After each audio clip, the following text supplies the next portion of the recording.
All right, welcome everybody to Comic Book Radio. I'm your host, Peter Cimetti. This is episode 185. I'm going to be talking about my first comic book tonight, and I want to know what is yours, or was yours. If you've been reading comics for a long time, I hope you can remember it. I can barely, if I didn't still have mine, I don't know if I'd still remember it. I know it would be Spider-Man something or other, and I could describe the cover and things like that. I was very, very little when I got my first comic ever, and I'm fortunate enough to still have it. It is, look at that, I got tape on the cover. Is no longer connected. But, I used to, I've showed this before, I colored in Spidey's eyes. That's supposed to be the tarantula. You're supposed to see his face. Captain America, you're supposed to see his face too.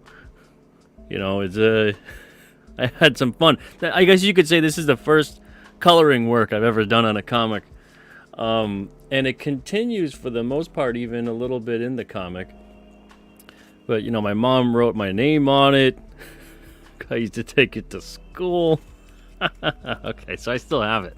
And it ain't going nowhere. I'm never getting rid of it. I got a bunch of comics to show you guys tonight that are my first-ish comics, but that's my first ever. I'm very curious to hear about what your first comics were.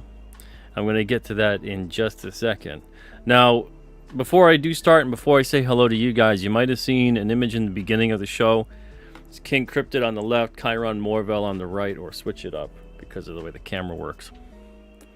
Talked to Rob Geronimo today. We had a great meeting, and we ironed out the plot for the first part of the Blood Moon story, which is going to be the name, that's the story title for the King Cryptid Blood Realm crossover. It's official, in continuity, part of the canon of both titles, part of the history of it. There's no retconning, there's nothing like that. There's no waking up and it's a dream. It's official and it counts. And here's a piece of paper with the notes. All right, there you go. It was a great conversation, riffing on ideas back and forth. I'd have something and he'd put something in there, and then we came to something even better. And you guys, this is gonna be a great story. This is gonna be even better than I think both what me and Rob had originally envisioned. And the way so much of it is working out, it's like serendipitous, because he's at a certain point.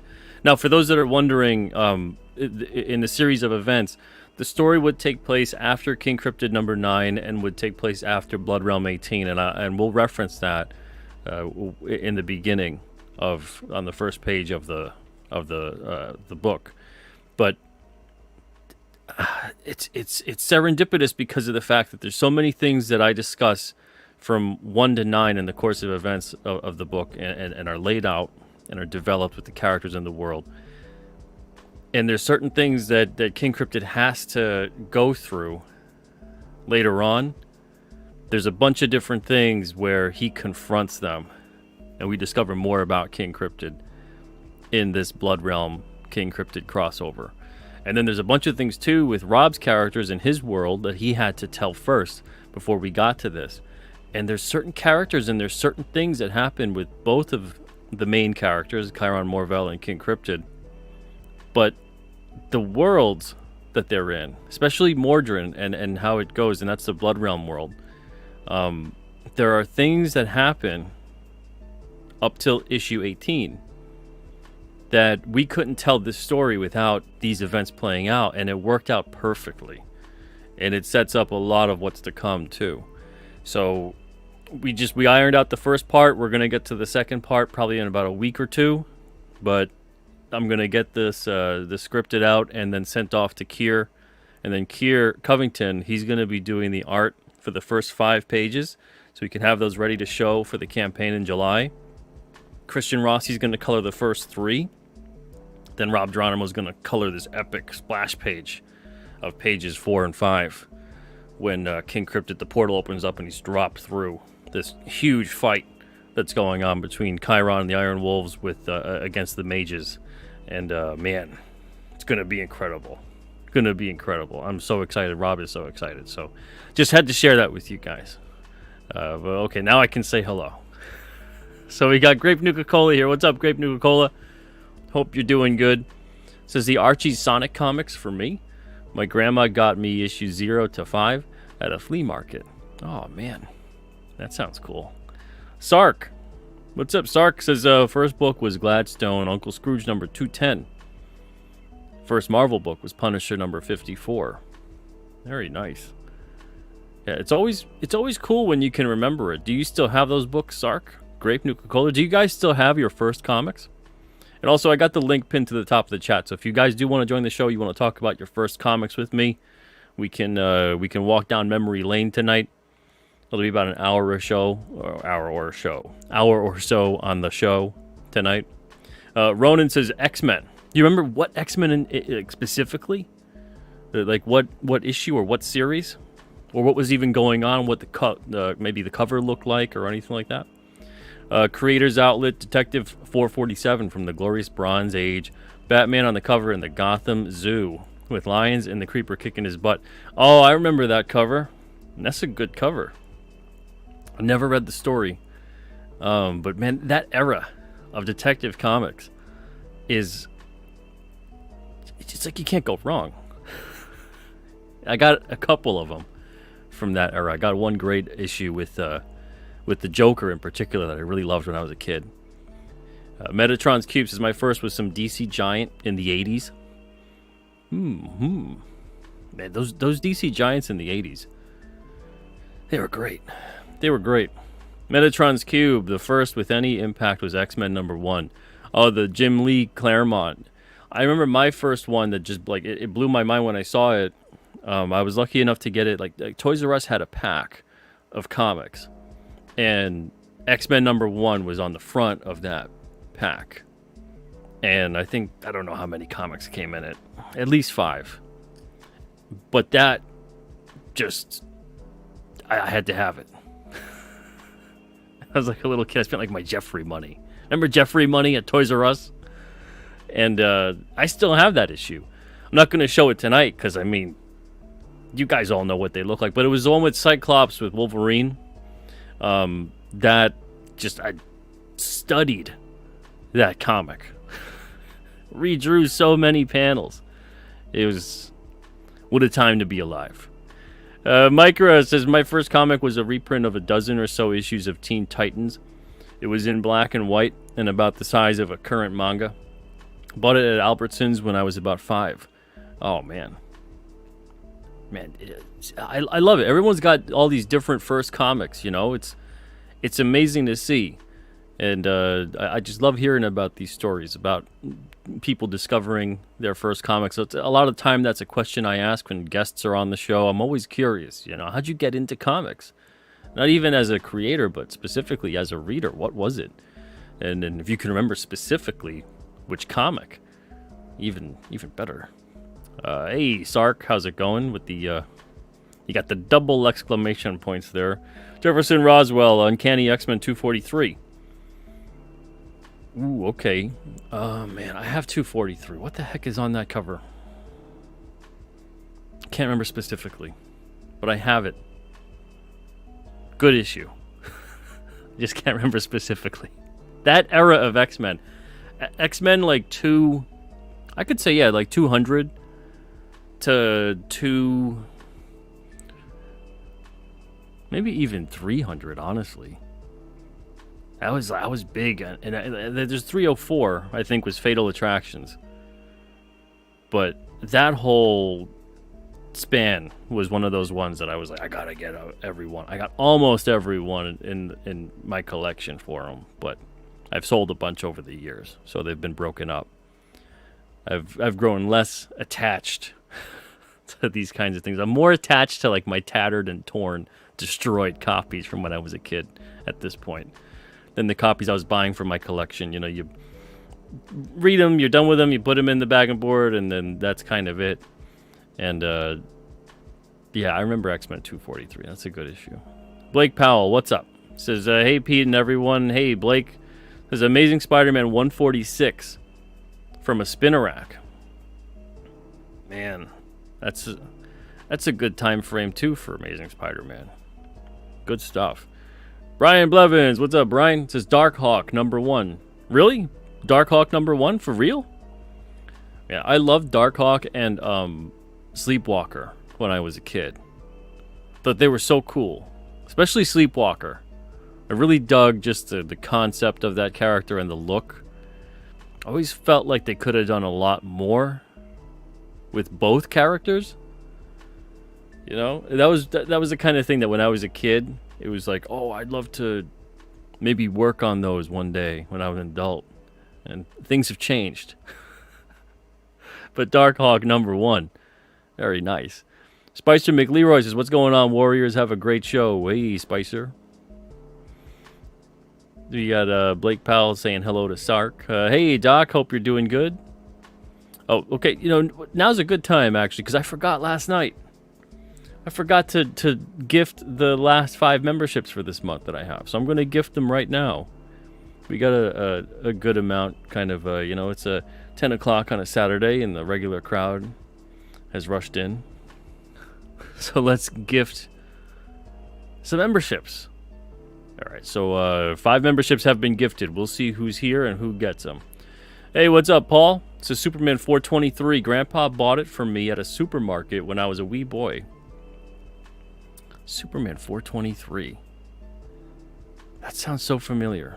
I wonder if I have that issue. I definitely have some in the 400s. Good stuff. Man, the supermarket having comics. Time was. Charlie, what's up, Charlie? Thank you for being here tonight. Let's see, Dr. Mask says, what's shipping out first? King Cryptid 5 to 9 or Blood Moon? Well, definitely King Cryptid 5 to 9. King Cryptid 5 to 9 are shipping out first, and then Blood Realm 15 to 18 are shipping out. The Blood Moon story arc, that's the crossover, that's not shipping out till like next spring, next summer, like 2025. Because we still got to put all that together. It's going to be 2 issues, about 40 pages each, 80 pages or a little bit less than that. And Kier's going to be drawing it.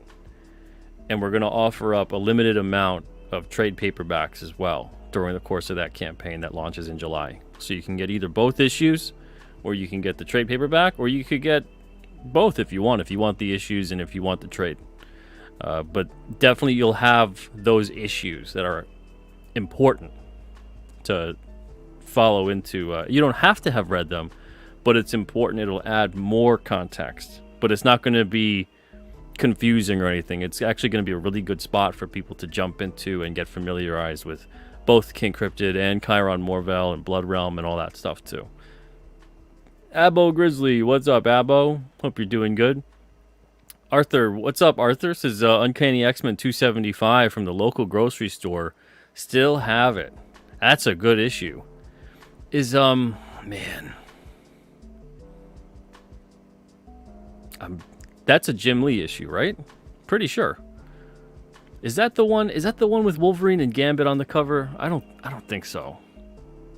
I don't think so. It's close though. Yeah. Sark. I do have both those books. Yes, still. Fantastic. It's awesome when people still have their first comics. And I see you back behind the scenes there, Charlie. I'll let you on in just a minute. I want to catch up and see what everyone in the chat here is saying, so I appreciate your patience.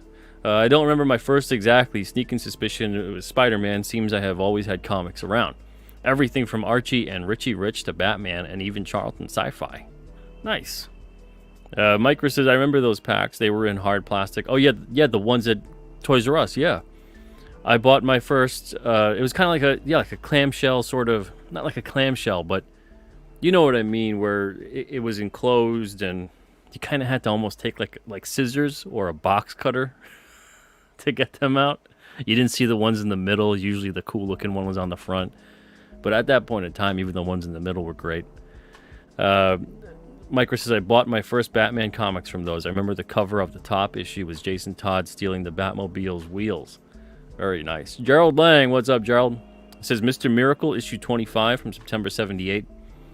I bought off a spinner rack in a candy store. Michael Golden's first pro work. Wow. Very nice. Ended on a cliffhanger and was canceled with that issue. What? Man. That stinks. Them's the breaks. But significance of Golden's first work? Seriously? Man. Dr. Mask says, mine was in the 70s, probably the drugstore spinner rack. Ronan, Uncanny X-Men from the late 90s. Wolverine was on the cover. Nightcrawler, I think, was in it. Or the next one, because Nightcrawler is my favorite character. I love Nightcrawler. Love Nightcrawler. Especially, I love the dynamic of Wolverine and Nightcrawler. Even on the animated series, that's like one of my favorite episodes. Great episode. Dale, first comic, probably a Whitman Bugs Bunny comic. Look at that. Metatron's Cube, I got Sleepwalker too. Very nice. Blake Powell says 75 if memory serves. Awesome cover with the Scorpion menacing Aunt May. Micro says first actual comics I bought on my own were Legends of the Dark Knight, #1, yellow cover. I remember that. And the Wild Dog miniseries was my first trip to the comic store. Oh, cool. Legends of the Dark Knight was a good series. Dale A, first one I bought with my own money, maybe G.I. Joe number 44. Oh, okay, cool. I got a G.I. Joe in my stack. I got a big stack here to show you guys in a bit. I have a bunch of the comics I destroyed as a kid because they're well loved. All right, let's see. Okay, who got memberships? And hey, Eliza Bar, what's up? So it used to show them in StreamYard, doesn't show them in StreamYard now anymore. I can't highlight them, but I'm going to take a look at the YouTube chat here. So Gen X Catholic, you got a membership. Shrek PMC, you got a membership. Mo Biggs, you got one. Jeremy Burtz, you got one too. And that random guy, you got one as well. So enjoy your 1 month of a gifted membership on the Comic Book Radio channel. You can use the emojis. You've got access to about 100 or so videos in the archive that are members only. And yeah, if anyone would like to be a member, or if the current gifted members want to continue their membership, that's 99 cents a month. And you get access to those things continually. So the more members we get, the more I can add emojis and whatnot to the chat if you enjoy using those things. So congrats and thank you guys for being here. Eliza Barr, again, hello. What's up, my friend? Micro says, saying hello to Mo. Is Mo Biggs? Is Mo Biggs here? What's up, Metatron's Cube? Paul says, whatever happened to the Man of Tomorrow? Yes! That's why I have that. Yes! Good issue. It's like, why is that familiar? I do. It's not one of in the snack, but I got one over here. Sark. Mo finally got a membership. Oh, where's Mo? Oh, Mo Biggs is... yeah, Mo Biggs is here. What is... I read his name. Holy smokes. That's where my mind's at right now. So, Mo, you got on. You got a membership. Yogi Love. What's up, Yogi? Says, Marvel / Whitman Star Wars Polybag 3-pack from Kmart. Issue 7 to 9 still have them. Awesome. I got a Whitman one that's I think it's in the stack. I'm pretty sure it's a Whitman. Brave and the Bold issue. Let me see. Is this it? Yeah, here it is. Yeah. Batman, Supergirl, Brave and the Bold. I forget exactly what number this is, if it was the actual DC Brave and the Bold issue. But I loved Brave and the Bold when I was a kid. That was a lot of fun. Micro says, was 275 the one in the old school X-Men costumes with the entire modern team? That kind of sounds right. Yeah, I think that sounds right. Is that the one with the gatefold cover?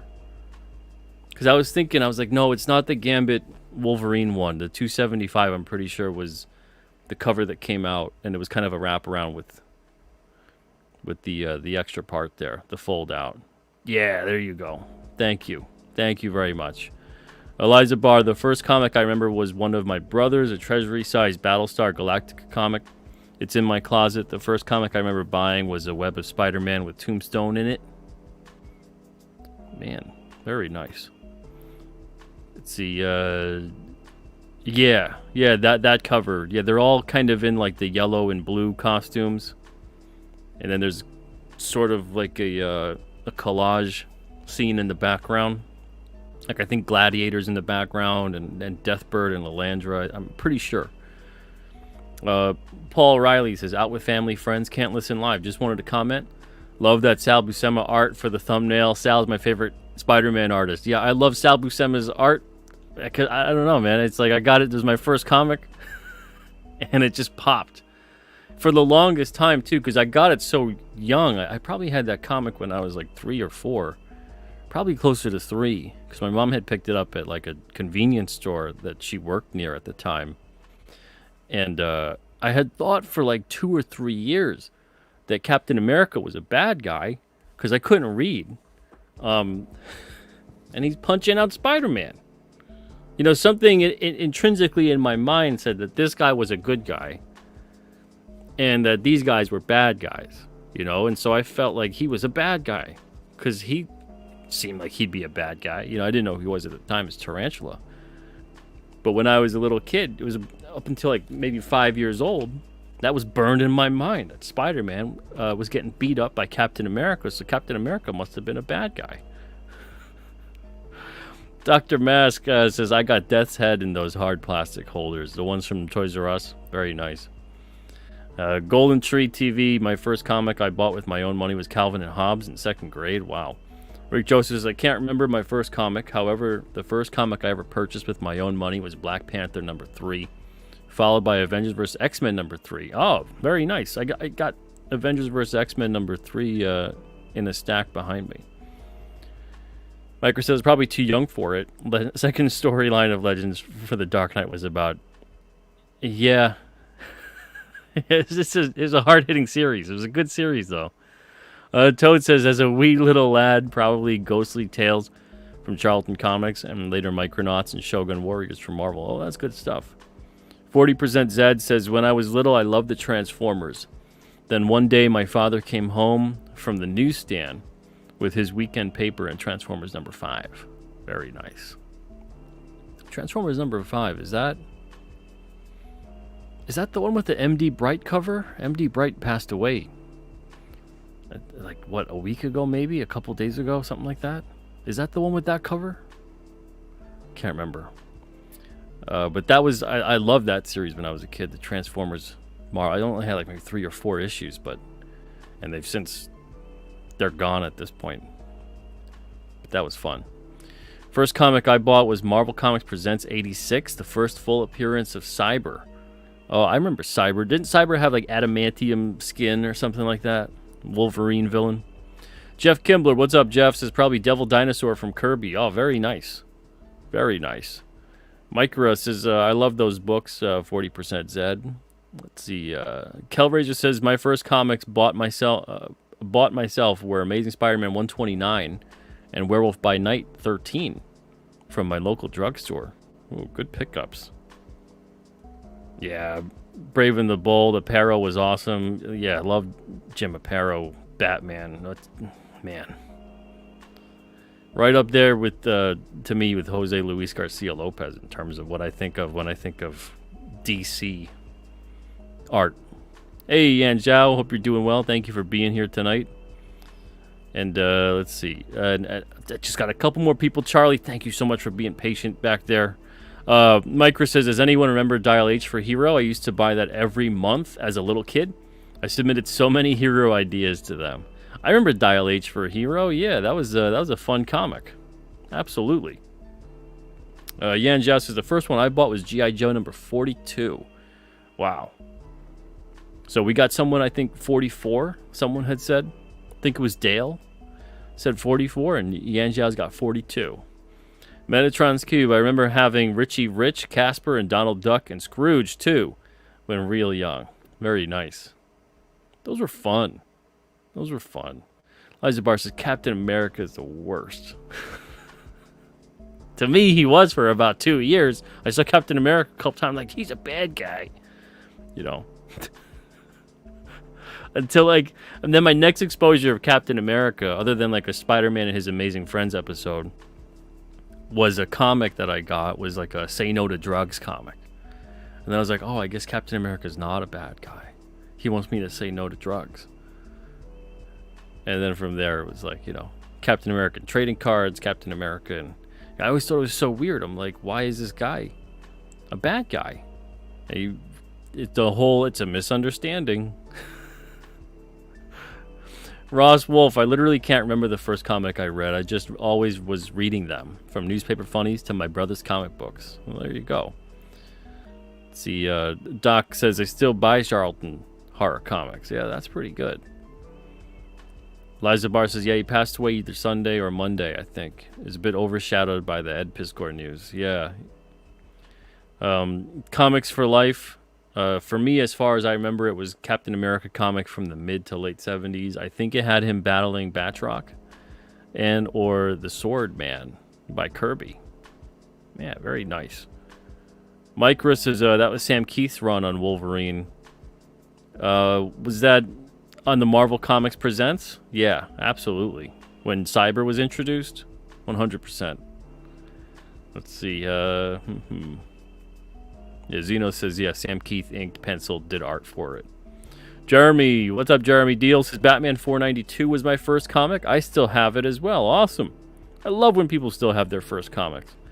Micro says, I remember I had one of those on my wall as a kid, with Cyber and Wolverine from the side on the cover, with Cyber looming over Logan.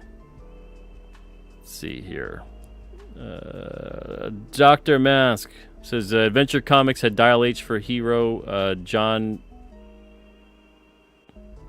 Was that John A. Heber? Submitted ideas to Dial H for Hero as a kid, and they were published. Oh, very nice.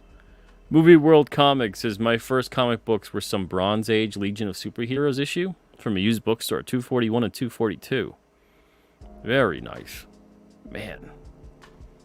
Yeah. I always pronounce it Hebert because of Guy Hebert, the Mighty Ducks goalie from years ago.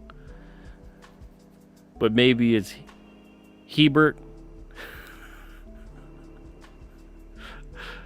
AL says, my first comic was a Chinese comic that I picked up in my grandfather's house. In English, it was called Old Master Q. Oh, I remember that.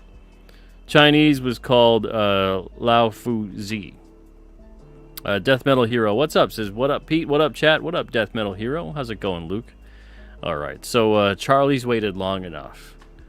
Let's bring him on. Charlie, thank you so much, man, for being patient with that. Hey, Pete. Glad to hear it, and it's all good, man. I get you got to say hi to everyone, and everyone's here to have a good time. Totally get it. It's awesome to see everyone with these memories about their first comics. I love it. Absolutely.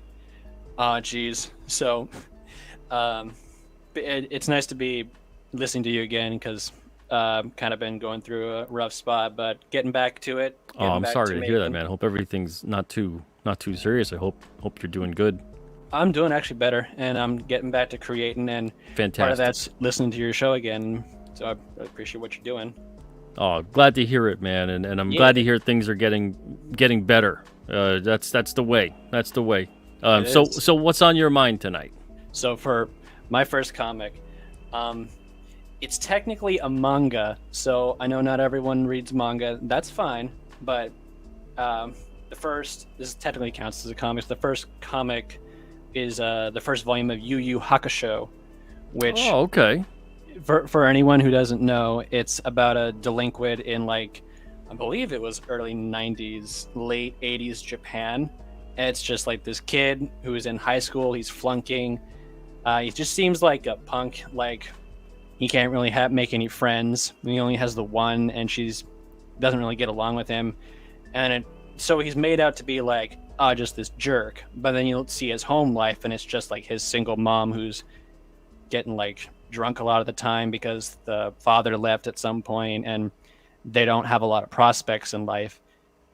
And you also see, as the first volume goes on, this dude, Yusuke Urameshi, is actually a pretty good guy at heart. He's just had a bad start in life, and well, it's a bit, not too much of a spoiler. It happens in the first few chapters. He dies, and so he's given a second chance because he saved a kid's life from getting hit by a truck, and he then becomes what is known as a spirit detective. So the show, or comic, if you will, goes on with him trying to investigate situations of like why there are some ghosts who are still like on the earth that are causing havoc, and then he gets to like fight demons who are also influencing people.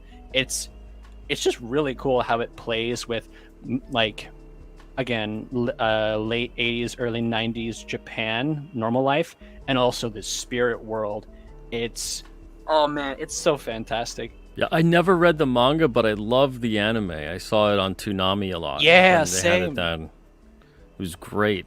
And at Oh one my, point in time, I bought like the whole DVD series thing and whatnot. I've sold it since, but great, great anime. I've never had a chance to read the manga though.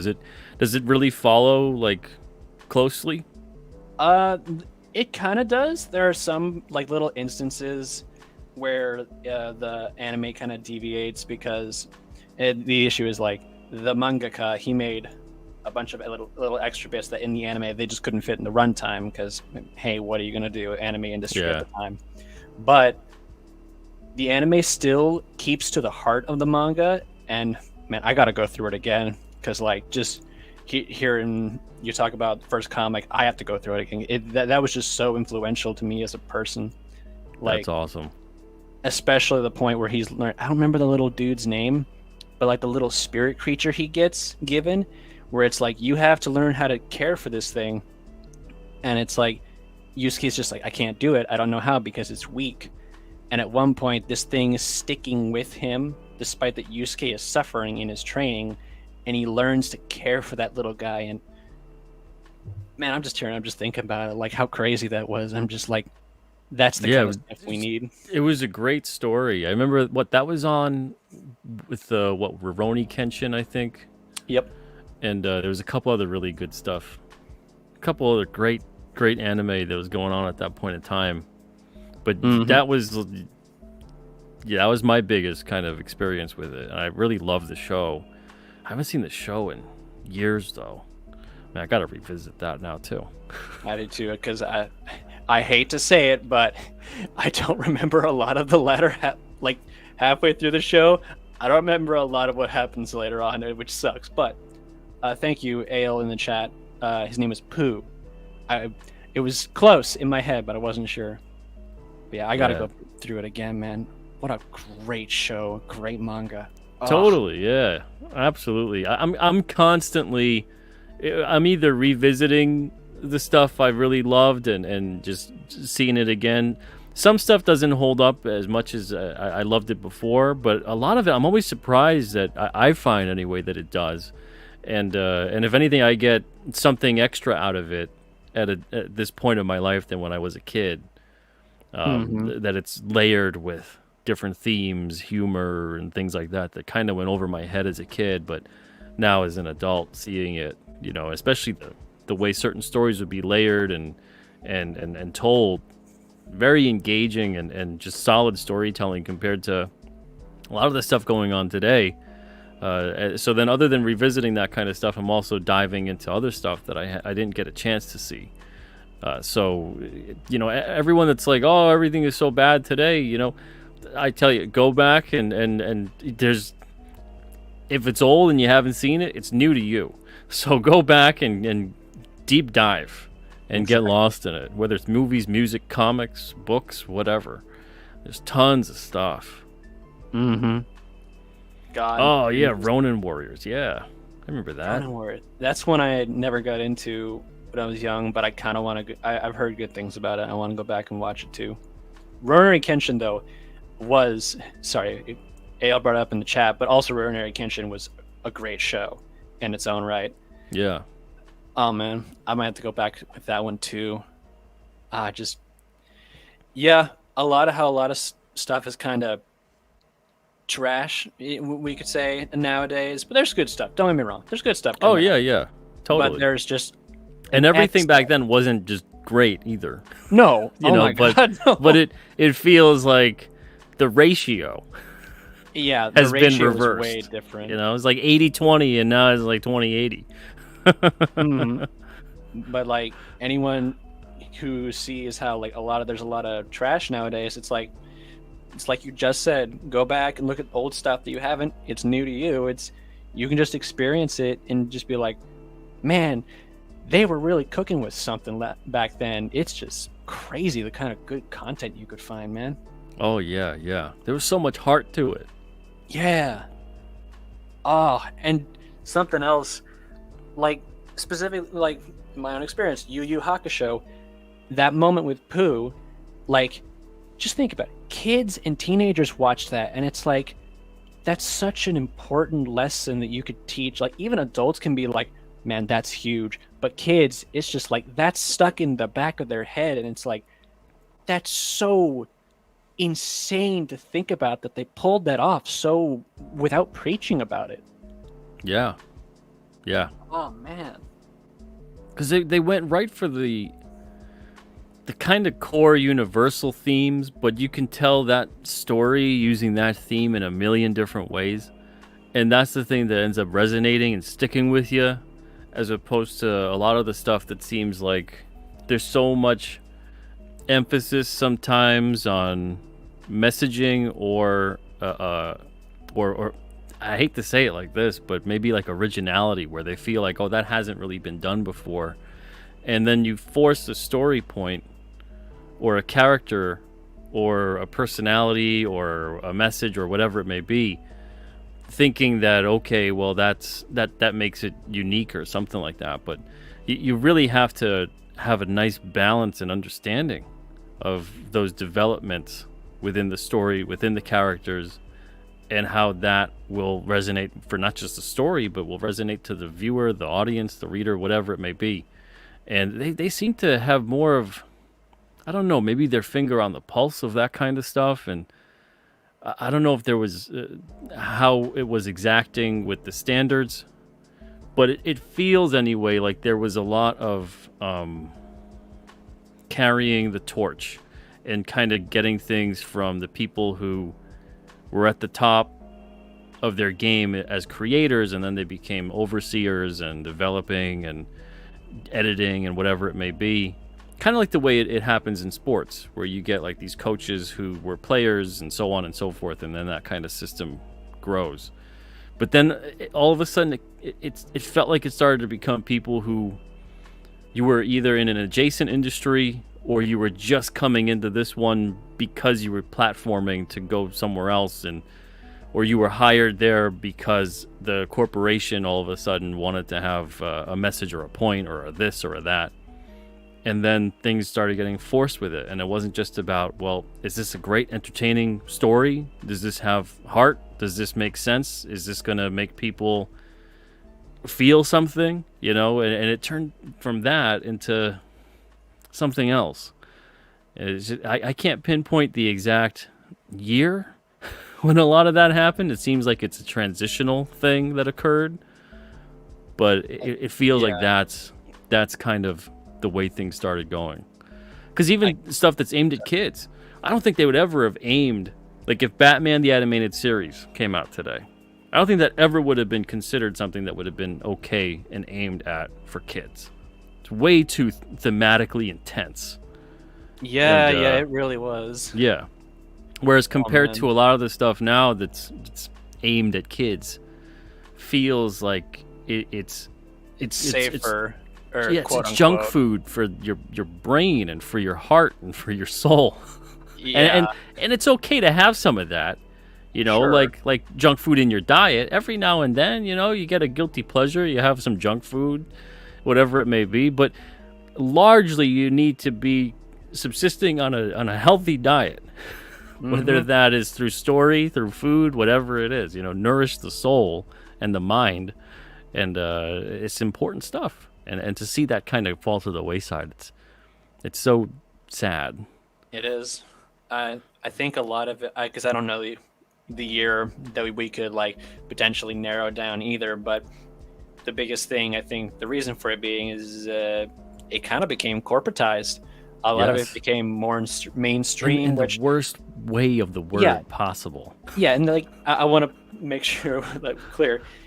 Something becoming mainstream doesn't automatically make it bad, of course, but it, depending on who's like captaining it, for lack of a better term, like it can go really good, reach more people, become bigger, or it could kind of start to become more by the numbers, cliche, and just basically like a dog chasing its own tail. It just doesn't grow, doesn't become anything new, Yeah. which Yeah. it's unfortunate because like I grew up on like Looney Tunes and Tom and Jerry, great stuff. But if you look at it, it's kind of a little junk food. But at least it was entertaining, and it felt like heartful in a comedic way. But then you look at, like you were saying, Batman the animated series. It had a lot of deeper themes, and I think, unfortunately, yeah, we have too much junk food, and even the junk food's kind of, again, it's too corporatized. It's too safe. You're not allowed to have more slapstick, or at least Yeah. slapstick that actually makes you I, laugh. Whenever I have conversations like this too, I always wonder about, because we always are talking about these things that are 20, 30, 40 years old from this frame of reference right now. And I always wonder 20, 30, 40 years from now, when people are like, I grew up with, because it's a big talking point, it's like I grew up with this and that, and I want to, put that out into the world. It's influenced my creations. And I'm always Mhm. wondering, people 20, 30, 40 years from now that are creating something, are they going to reference something from that point in time and be like, that's what I want to bring about because that's what it meant something to me when I was a kid. And I'm I think they will. very, I'm very interested at that point in time to know what exactly that was, because I look at a lot of the stuff that's on right now throughout all of storytelling, and I don't see any of it nearly as impactful as a lot of the other stuff that came before it. Especially half of the stuff is regurgitated, rebooted versions of what came before it, but Yeah, like in a worse way. remastered or remade. Yeah, Yeah. yeah. So I'm very interested to see what happens down the line in terms of creators that are when they go and they say, that influenced me. Hopefully, we get a bunch of people who are referencing maybe some of the independent creations that came out. Maybe they're still around, and they're That's the hope. someone somewhere is like, I loved alternate comics. I'm really influenced by that, and I want to continue what they were doing because no one's been doing that, whatever it may be. Hmm. That would be interesting to hear one day. But that's stuff I think about every now and then. I'm like, what's going to influence these people and that are future generations of creators, and that's something that I think about when I'm creating, at the very least.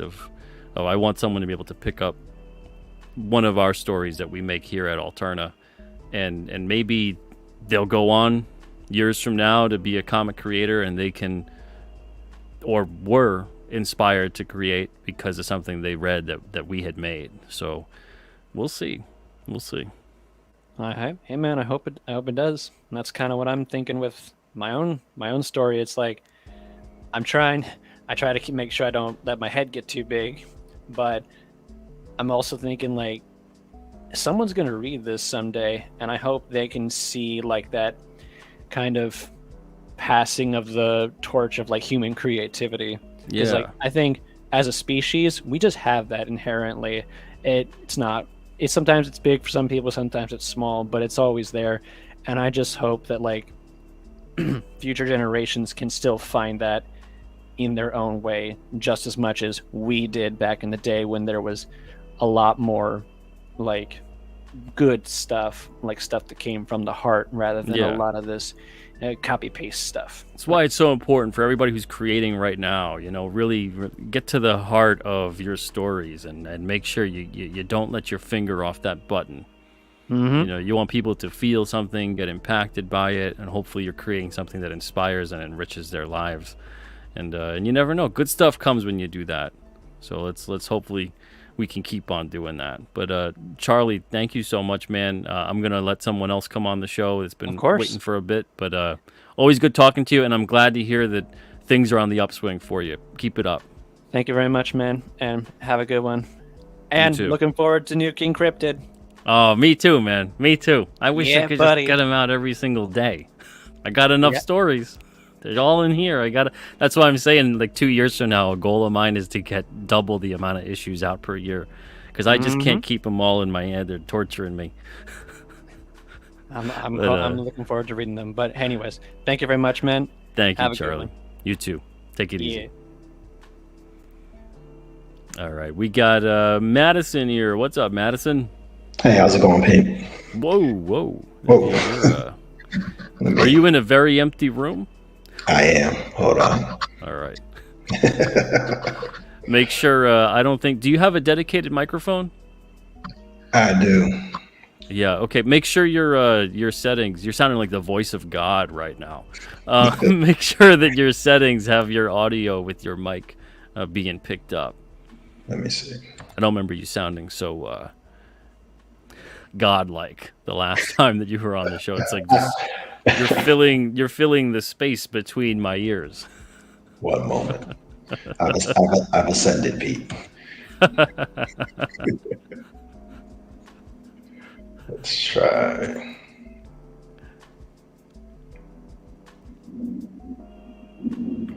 It almost sounds like it's maybe picking up the computer mic, or if there's a camera mic, not that it's picking up your microphone. Oh, now I'm not hearing anything from you. I tell you, StreamYard always gets wonky. They always change settings for people every now and then. I always gotta double check my own. While you get, I'm gonna remove you for 1 second. Get your audio sorted. Hopefully everything is going good on your end. Sometimes you gotta unplug and then plug it back in. Death Metal Heroes of Storytelling is the oldest occupation in the world. Some would argue something else is. It's how we kept track of our history and how we educated the younger generation, how we connected as people. That's why good story is so important. I agree, man. I agree. I want to get to your first comics here. It says, my first two comics were Batman 411 and Spider-Man Comics Magazine Digest size book, number 13. Still have both. Awesome, man. I love when people have their first comic still. AL says, my first Western comic that wasn't from the newspaper was a Dracula comic that I got at a church bazaar. My mom found it and threw it out for being demonic. Whew. I wonder what comic that was. Man, I have since parted with it. It was like, I think it was like Fright Night number 9 or something like that. And it scared the bejesus out of me when I was a kid. It was based off of, it was kind of, at that point in time, it turned more into like an anthology series. But it was based off of the movie. Let's see here. Madison, did we get everything? Yeah, is that better? Yeah, definitely. Still a little echoey because I think the room is, It's the room. yeah, but definitely coming through the mic. Lower. Yeah. No, I was actually just gonna piggyback a little bit on what you guys were talking about for like what are the kids being influenced by now, what is gonna be their first book and things like that. Because I always pay attention to like what my nieces and nephews are into, and it's funny because a lot of that stuff is recycled stuff from when I was a kid. You know, like they're into Sonic and Power Rangers. You know, and I'm watching this and like this is like not good.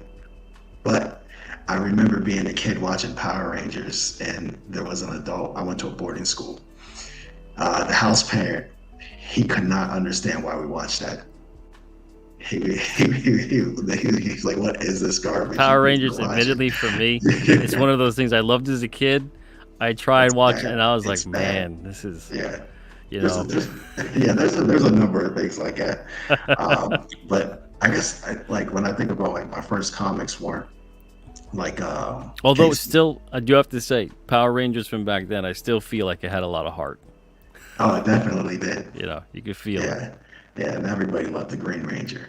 Oh, that was my absolute favorite. Man. Yeah. So like it's kind of like they recycle things. So like I got my cousin's kids are like really into Sonic, and those comic books, which are actually still quite good. A lot of those Sonic comic books that are out. But like, I think for me, my first comics weren't really like capes and tights type thing. Like when I was like in first grade, like I was like an avid reader, but I would get in trouble at school a lot. And so like I came in to school one day and they're like, go to the principal's office. And I'm thinking in my head, I'm like, I know I didn't do anything this time.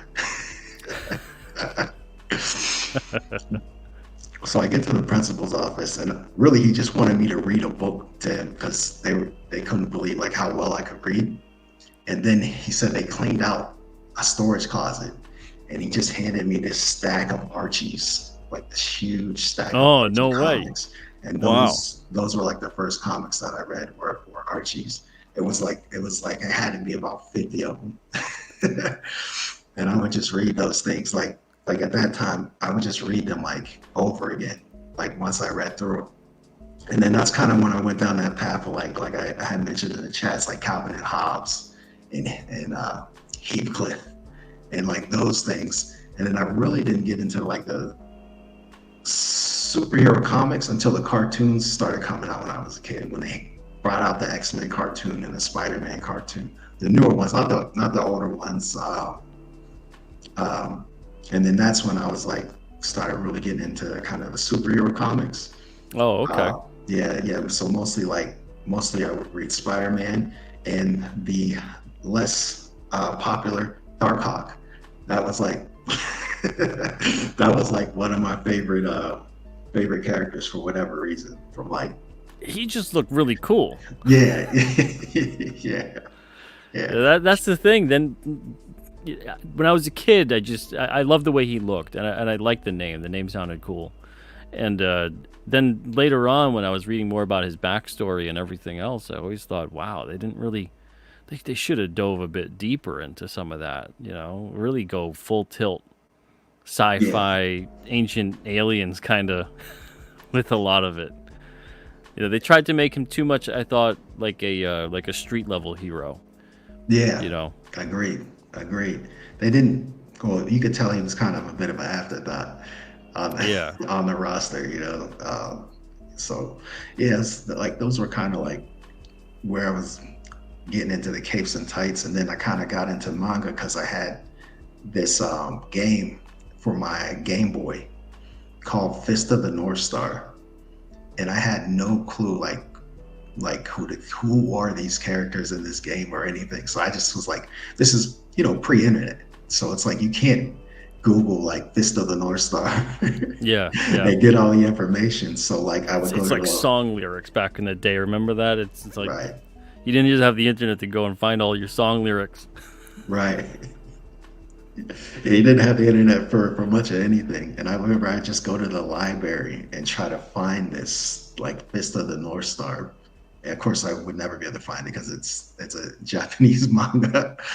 But then I was like, that's when, like I discovered like other things like Elf Quest and all those type of comics, like trying to find this one book where you go through the catalog, like you pull the long Yeah. drawers out with the letters, and like you're trying to find stuff like that way. So Oh like man, imagine a library that would be stacked with comics you could take out. How is that not a thing?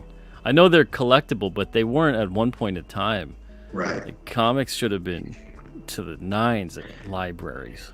yeah. I mean, even now, at least I guess you can get graphic novels at the Yeah. library, certain ones, but I mean, you tell me a library couldn't. I mean, it's public funding. Go to a comic book shop and go to the back and just buy a bunch of those 50-cent books and put them up there. You know Or even what I I've mean? tried donating comics to my local libraries, and a lot of the time they just either give them away for free to kids that they have like different art programs that come in, but they don't put them out to get borrowed or anything like that. And I get, on one hand, I get, yeah, they're not going to really hold up, but on the other hand, I'm like, you got magazines. Right, exactly. that National Geographic that's got like 4 pages torn out. Yeah, you got Still People got that. Magazine, you got Entertainment Weekly, you got all these other magazines sitting there. Right, You know, right. Yeah, missed opportunity, but also I guess they get limited space, for a lot of them. But ain't that always the yeah, case? it's Ain't always that always the case? that's the well, that's No the respect, no respect for comics. no respect. Yeah, a lot of people don't respect the medium sometimes, and when you get into those spaces, I They're see that coming a around. lot. They're coming around, but yeah, it is kind of still. It's odd. I don't know why. I don't know what do we gotta do, Madison, to get some respect. I think I think the problem with that is that comics have cared too long about getting respect. Because you get respect when you don't care Care if you about get it, right? respect. It's like Right. when you're cool, you're cool because you don't care if you're cool. If you care that you're cool, people are like, man, the guy's a loser. Right. Cares too much about being cool. Care too much about being accepted. But everyone that you think like, oh man, they're so cool, it's because they don't care. The comics always had that kind of Yeah. chip on its shoulder, like, oh, we're not just for kids and all that. Who cares? Who cares if you are just for kids? That's right. Like, first of all, you're not just for kids, obviously. There's a lot of adults reading comic books, Right. so for I some think reason. Yeah, I think that's it too, though. I think they would think that comics are just for kids. Yeah, now they're Like some like, people please, put kids, the we make comics. Please come back. right, right, or whenever someone tries to market a product to kids, whether they try to put it, they do it like a comic book, like a cheapo, you know, comic book advertisement, or not advertisement, but like a 6 page something that they stuff in a toy, but there's no effort in it. I don't know. Oh yeah. Well, some of those were great. I had some of the ones from like what was it? The mini comics that were in like Drake's Cakes and the Right. Masters of the Universe.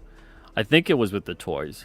Or the But some Bazooka of those that Joes. had those, well, yeah, the little comic strip Bazooka Joes were always fun. But these are like mini comics that were like maybe 4x6, I'd say. The Masters of the Universe ones. Anybody out there, can you remember? Did they come with the toys? Was that what it was? Because I always just got hand-me-down Masters of the Universe toys. I never got like the He-Man toys that were new. They were always from my cousin that was maybe 6 or 7 years older, and then he would just give me the mini comics too with them. But I loved those. Those were awesome. Yeah, yeah, yeah. Yeah. I was thinking more like what they're doing now for for the kids, but in terms of like people putting comics up in like libraries and things like that, I feel like a lot of adults would come in to read those because you know it's mostly adults in the library anyway, especially nowadays. Back in the day when you like not everybody had a computer, right? And you go there like when you were a kid and you wanted to get on when the internet was in its infancy, you go to the library because you didn't have internet at home, right? You try to get on the internet. Things like that. But yeah, that's like yeah. I just wanted to touch like my first comics weren't anything superhero related at all. It was just comic strip type Madison, one things. second. I'm sorry. The audio has kind of been cracking in and out, but it seems like it's getting a little worse. Oh, okay. Can you see if there? It sounds like almost like it's a wire connection, something like that. I don't know if you can finagle the wire a bit or plug unplug something like that, but it seems like the connection. There's something that's making it get more staticky and crackly. I want to make sure everybody is hearing you properly. Okay, yeah. So it looks like the Masters of the Universe figures came with the mini comics. Yeah, I loved those. There's all kinds of mini comics like that. I think with the Wave 2, like I got Wave 1 King Cryptid figures that are kind of these standard poses, but I think with the Wave 2, when we get a little more complicated with it, I want to have those in like some kind of packaging, like a box that they would come in, and I want to put like a mini comic with I their know. first Oh, yeah. appearance. Would they be an original story? I'm thinking about it. We'll see. But I definitely know I want to do, if I can't do an original thing and it might take a little bit too much to put that sort of thing together, definitely a reprint of the first appearance. Oh, And just even if it's a section of it, when a character is first seen, and get like 8, 10 pages, whatever it is, and put the mini comic in there. no, that's dope. Yeah. Maybe at the very least, maybe give it an original cover, that kind of a thing for the mini comic. But have that with the figure and have it, and it would be more of like a statuesque dynamic pose. But that's years from now. Down the road. Down the road. Yeah. Can you hear me clear? Now, yeah, I could definitely hear you better. It doesn't sound like it's cracking and whatever anymore. Yeah. Yeah. And then I guess and then I think about like just writing your first comic. Like, I feel like if you're making comics, like people remember like their first comic that they made. And like, I think like my first comic I made was like, you remember the movie Meteor Man? Oh, yeah. So he was like, basically it was like a knockoff between Meteor Man, Johnny Storm, and do you remember Liam Neeson in Darkman? Oh, totally. I love Darkman. So he was like a amalgamation of those three, because like I don't know, there's no science behind it, because I probably did this when I was like 8 years old, but he got like hit with a piece of plasma from the sun. So he's like all scorched up and ugly and like bandaged up like Darkman. Like a wild solar flare got him, kind of a thing. Right. And then he had like the flame powers of like Johnny Storm. And I did like 2 pages of that. And then I moved on to drawing Mortal Kombat characters. Nice. Because that's what my attention span was at that time.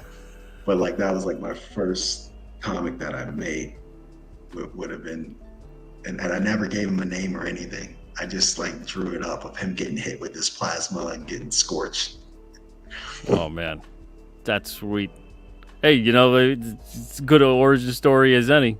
I've heard some that are far more ridiculous than that. Maybe revisit that.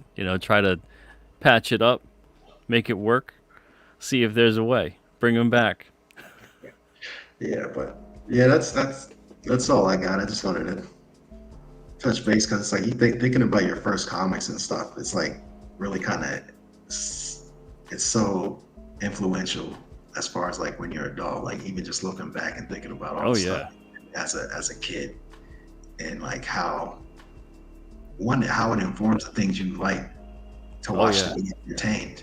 Or like to read and be entertained, versus and then even though like you might not even revisited those things in 20 years.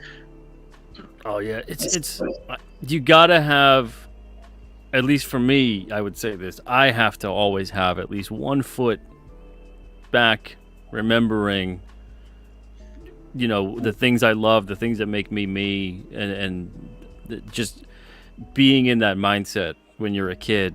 And the impossible can be possible.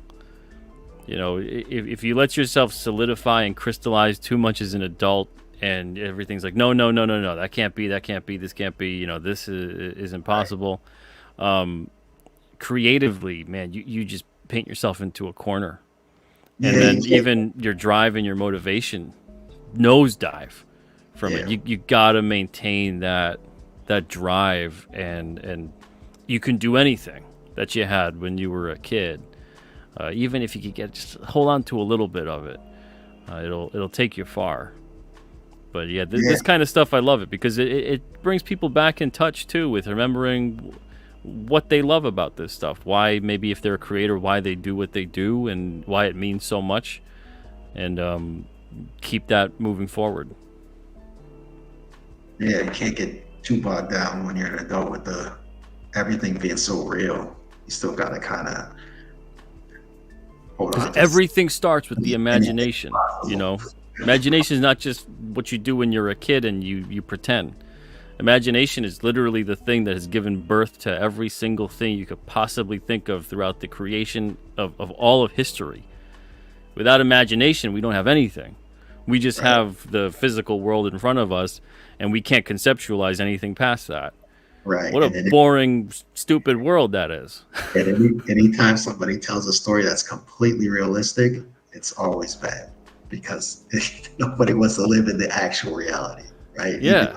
Even the biographies are, they're throwing extra on it. Because if they just tell you exactly what happened, Yeah, why, let's stop when you, deconstructing the it's like a fantastical. speedball, right? Build up Yeah, something into the fantastical. It's easy to right, deconstruct the fantastical because we see it every day. We right. see it every day of what looks relatively mundane for the most part, even though when you really look into it, it's not mundane at all. But on the superficial level, it could be very mundane. It's just like, oh, that's not possible, and you can't do this, and you can't do that, and that's not realistic enough, and who cares? Who cares if it's not if you're creating a story, especially if you're creating fantasy, adventure, all these kinds of things. Ground it. How much do you want to ground this thing? Right. Eventually it becomes it falls upon its own gravity because you're creating this story that's supposed to be grand. But if you want to completely ground it into the minutia of reality, now all of a sudden the thing collapses in on itself and is ridiculous. Yeah. So your suspension of disbelief is out the window. And then you go, oh, well, I guess I shouldn't even bother.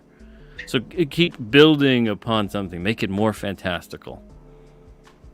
Yeah, and don't be scared to do that either, like, in general. Yeah, absolutely. But Madison, thank you so much, man. And I'm glad you stopped by for tonight. I got a lot of people want to talk tonight. This is a topic that has struck a chord. So Right. I got a couple people waiting in the wings. But I appreciate you stopping by and all the best to you. All right, thanks, Pete. All right, man. Take it easy. Right. All right, let's see here. I got a stack of comics still to show you guys, and we passed the hour mark. Holy smokes, you guys really dig this topic. We got Denali on. What's up? Hey, Pete. How's it going?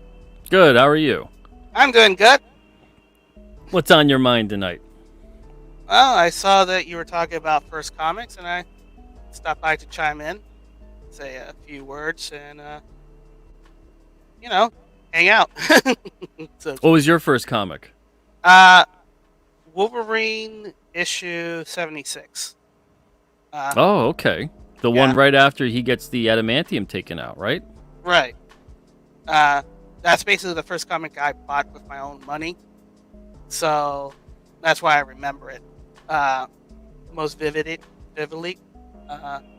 Because I entered that world without knowing who Wolverine was, what X-Men were. It was just, hey, this was a cool cover. Let me get it. Is that what caught your eye, the cover, and you were just like, this looks interesting? Yeah, it was Lady Death. Yeah, Lady Deathstrike and Wolverine. Isn't he jumping? He's on the cover and jumping. I think she's on the bottom right, maybe. No, she's remembering. on. She's She's on top. He's on the bottom. Mm-hmm. Okay. He has his claws out and. He's kind of squatting, right? Isn't that Right. what he's? Yeah. Okay. Yeah. Speed lines. Yeah, a lot of speed lines. Yeah. Okay. I remember the cover now. All right. Yeah. So it was kind of interesting. I'm like saying, "What's this all about?" And I said, "You know what? Let me take a chance and dive in with that comic book." But first comic was actually Kevin and Hobbes because they always come with the Sundays strips, and that's really where my jam came in. Always waiting for the Sundays for the whole comic sections. Kevin Haas, Prince Valerian, Peanuts, all the classics there. Yeah. And those were the ones that I fondly remember as a kid. Which is something that kind of reminded me, sparked my mind. It's like, I think one of the things that current day comics, mainstream like, but what I see more and more from the independents, they haven't forgotten to make comic fun, and that was the main theme from all the Sunday newspapers and the 80s and 70s 60s comics. Even though they were telling a story, it was always fun. Yeah, being mad at Larry Hama. Yeah.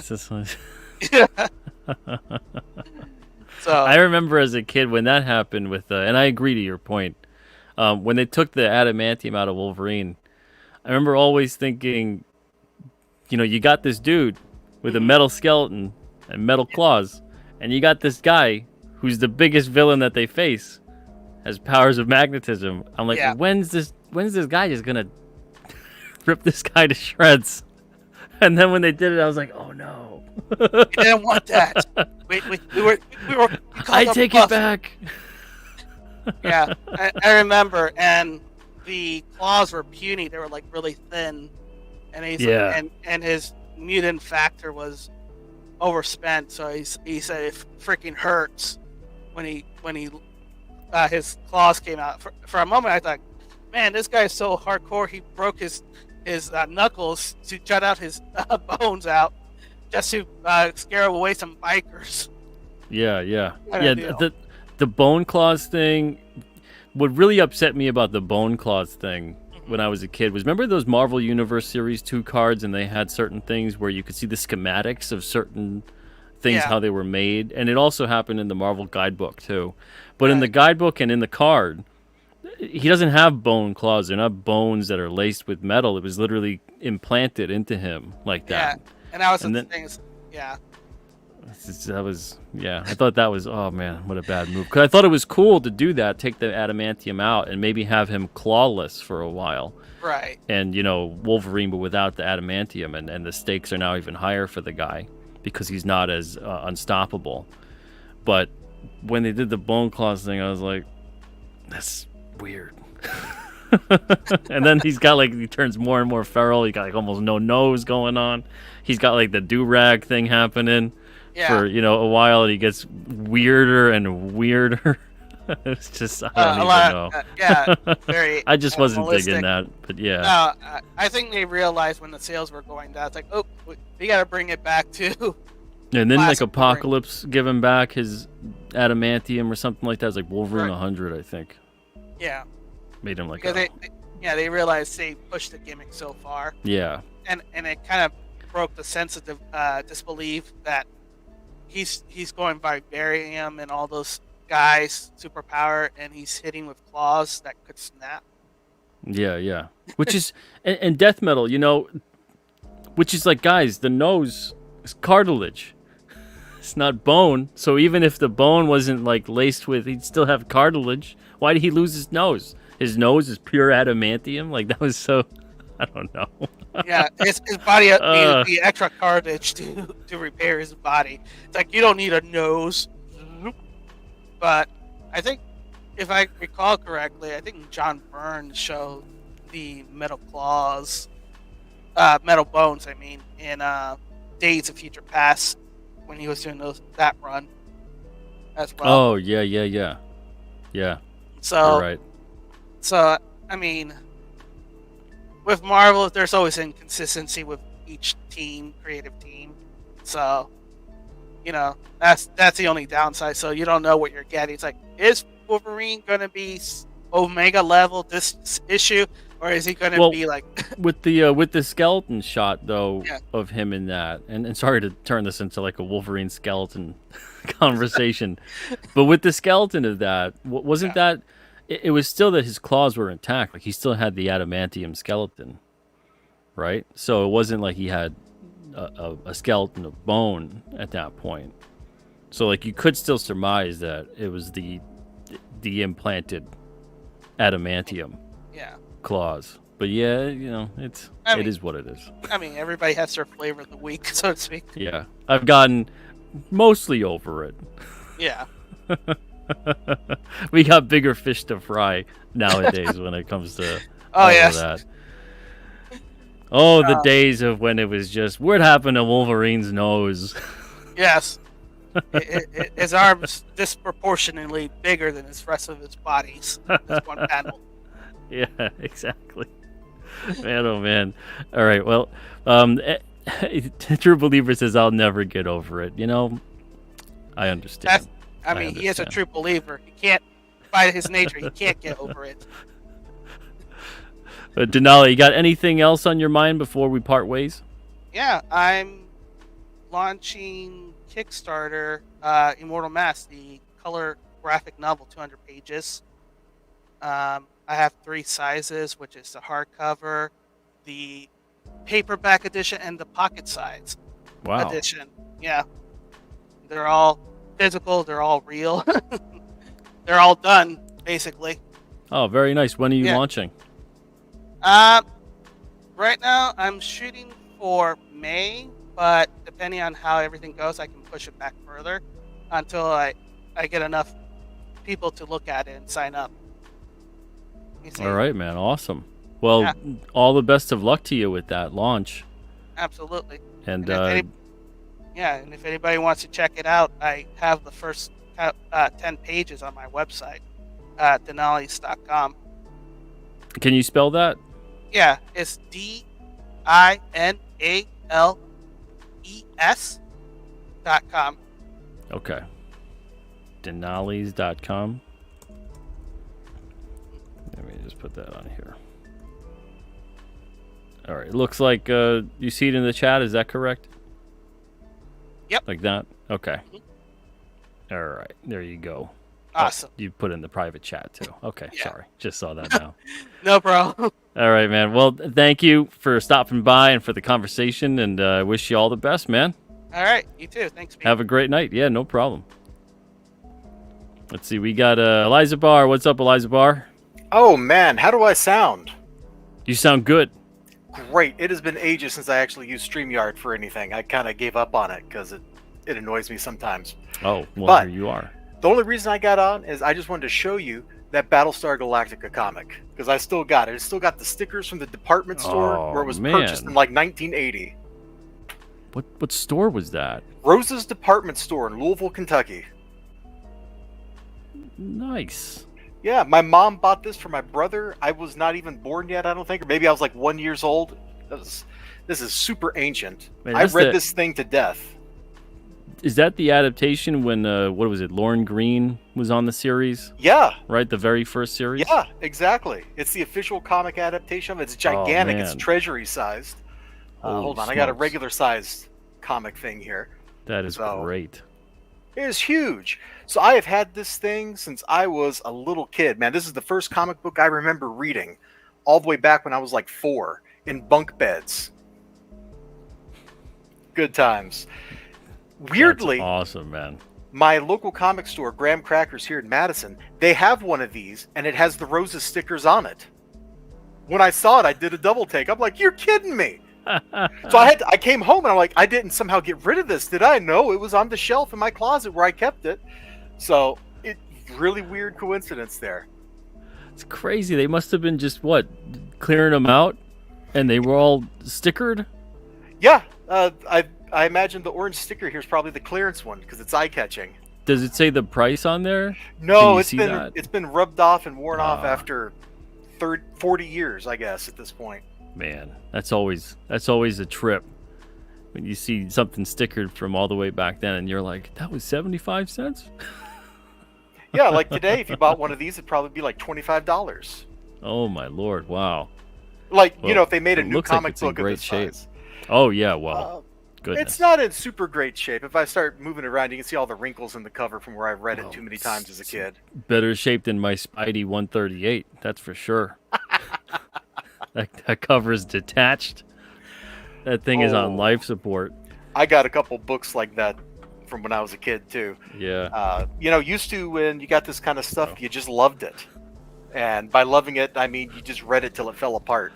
Oh yeah. Oh, look at that! Oh my gosh! Yeah. Oh yeah! Yeah. He's seen better Good days. stuff. But those days, I don't know. It's objectively, I don't know if they were better. He wasn't as loved, that's for sure. Loved him to death.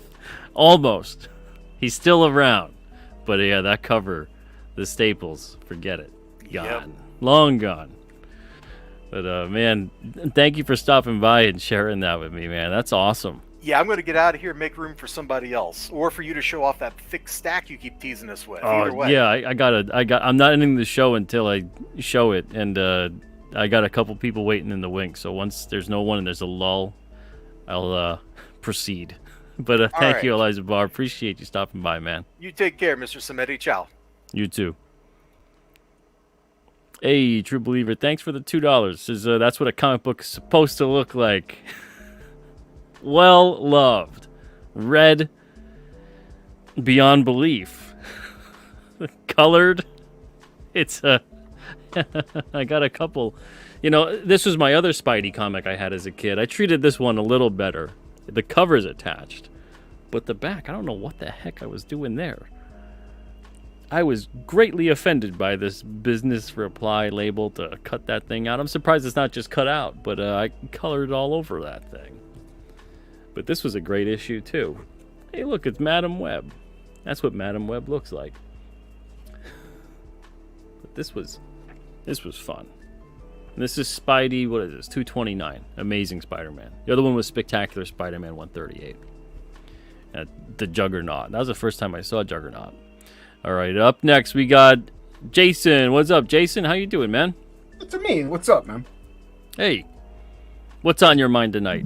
No, I like your topic. I often ask it on my show to guests when they come in because I'm often intrigued what got people, because comics is a very niche thing to begin with, let alone be an indie niche. But Absolutely, yeah. Yeah, it's not a very, like, it was sports, like back when we were kids. Like, you watch sports, or if you were lucky, played video games too. But yeah, once you start collecting comics, you're like welcomed into this fold of just this weird, just, I don't know, nerdom that is all embracing, you know? Absolutely.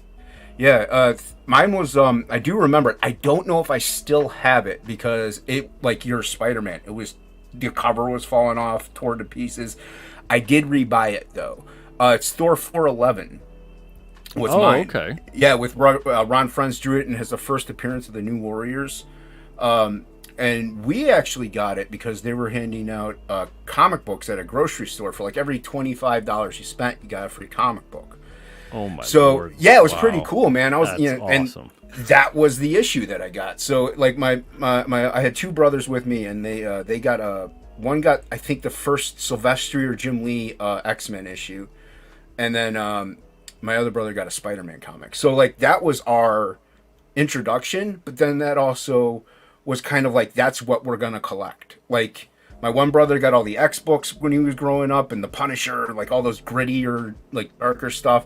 My other brother's collecting Spider-Man and Carnage, and you know, all the kind of like more superhero-y things. It was mainly Marvel, and then I got all kind of like the underling things, like, you know, Thor, New Warriors, and Guardians of the Galaxy. And so, but I will say this: I was lucky to get that book because I learned to appreciate Jack Kirby very, very, very early. You know, most people, they don't really get to, because Thor early issues are all Kirby. Like, it's Kirby and Simonson. That's mainly it. So a lot of people, whenever they were in their teens, they're like, yeah, Jack Kirby sucks. You know, look at Jim Lee, look at all these. I'm like, oh, Jack Kirby's great. And now, whenever we're older, everybody's like, that's the king. You know, so Ron Frenz really did draw kind of like Jack Kirby. You see and appreciate the genius now. Yeah, especially if you're a creator, man. Oh, without a doubt. Yeah. Well, and that's what's funny. I know you got other people waiting. I was in another chat earlier. They were talking about some subject matter. They were going over the rules of three, and they had a young kid on, and as I think it was a father and a daughter. I'm not sure. And she's just like, oh, the rule. She's like, that's dumb. That's a dumb rule. He's like, well, why is it dumb? She's like, well, it's just dumb. She's like, I kind of actually accidentally do it. And I said in the chat, I'm like, well, the thing is, if you accidentally do it, it's not really dumb then, because it is a rule that you just happen to have a good eye for. You just happen to accidentally have a good eye at design and working with art. So you don't understand and appreciate like these rules or these styles or these things until you kind of get older and you realize what they were doing and what they were conveying and why it's so good. Speaking of which, you guys mentioned this earlier. I just happen to have it in front of me. Yeah, there you go. You guys mentioned it. I'm like, it's right here. Oh, look at that. Man, I sold mine years ago, but that was a great issue. Dude, great issues. I'm actually getting the other one next week. My shop is very nice to me. I'll just say that. So yeah, I'm getting the next. But yeah, dude, I love this topic. I ask it on my show. I think it's great. It gets people hyped, and the nostalgia factor kicks in. You're like, oh, this is why we do comics. Because they're fun and cool. And that's when I was a kid. It was fun and cool, and we loved them. So, yeah. Absolutely. Yeah, tap into that, you know, and then hold on to it and keep it going. Keep that fire lit. Yeah. Yes. So, yeah, I know you got to get going. Everybody, Frog G, Absolute One Stormy Night. Back in the day. Fantastic, Jason. Always good seeing you. Always good You too, talking to brother. you, man. You too, man. All the Good night, best to you, everybody. brother. La- Have a later, good man. night. Later. Man, always good talking to Jason. Good dude. True Believer, thank you for a couple of the super chats here. It says, speculation leads to the dark side. I picture that scene with Obi-Wan. He's like, that leads to the dark side. True Believer, thank you again for the super chat. Says, if they tried that promotion today, they'd have to give you a long box. What, spend 25 and you get a free comic? Yeah. It's one of those things too. The comics that he was mentioning and the creators that were around at that point in time on that promotion.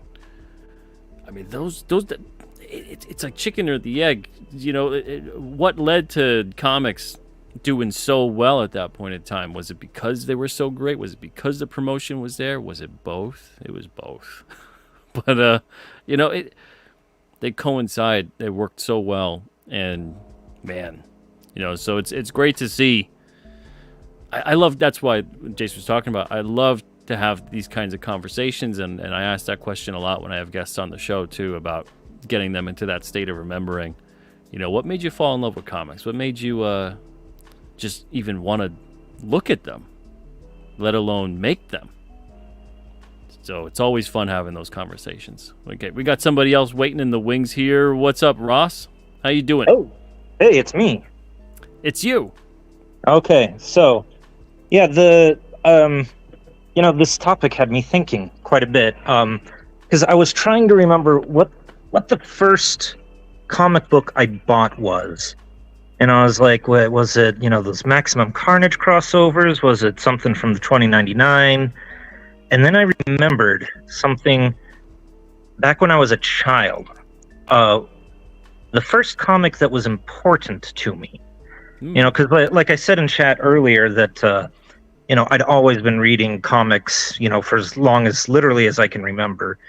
But when I was 5 years old, my favorite comic strip in the newspaper was The Phantom. You know, okay. Yeah. you know, with the skull ring and everything. Yeah. And I actually don't remember that much about it, but I remember that I loved it so much that when I was 5 years old, the newspaper announced that they were actually canceling it. They weren't going to carry it anymore. And as a 5-year-old boy, I wrote a letter to the editor of that newspaper, basically saying, why are you doing this? This is my favorite comic. You can't get rid of it. Oh, man. And unfortunately, my cries fell on deaf ears. But he did respond to me. He was really nice about it. But yes, I remembered because of this that The Phantom was the first comic that was important to me. What hit you hard about The Phantom? You know, I don't really, like I said, after they took it out of the newspaper, I never really had a chance to read it. So I haven't read The Phantom in decades. I just kind of barely, it must have been the action, you know, because, you know, yeah, I'm a nerdy kid, but I still like action stuff. You know, they had like Spider-Man comics and other stuff, but I seem to remember, you know, like just, I mean, it was a very simple costume, but I liked the costume and the way he looked, and there was always lots of action. Domino mask and the purple outfit, and yeah. Yeah, and there was always lots of action going on, you know, like, because like in the Spider-Man comics they had in the newspaper, you know, it could be pretty slow at times, but like The Phantom, there was always something going on. I seem to remember, at least.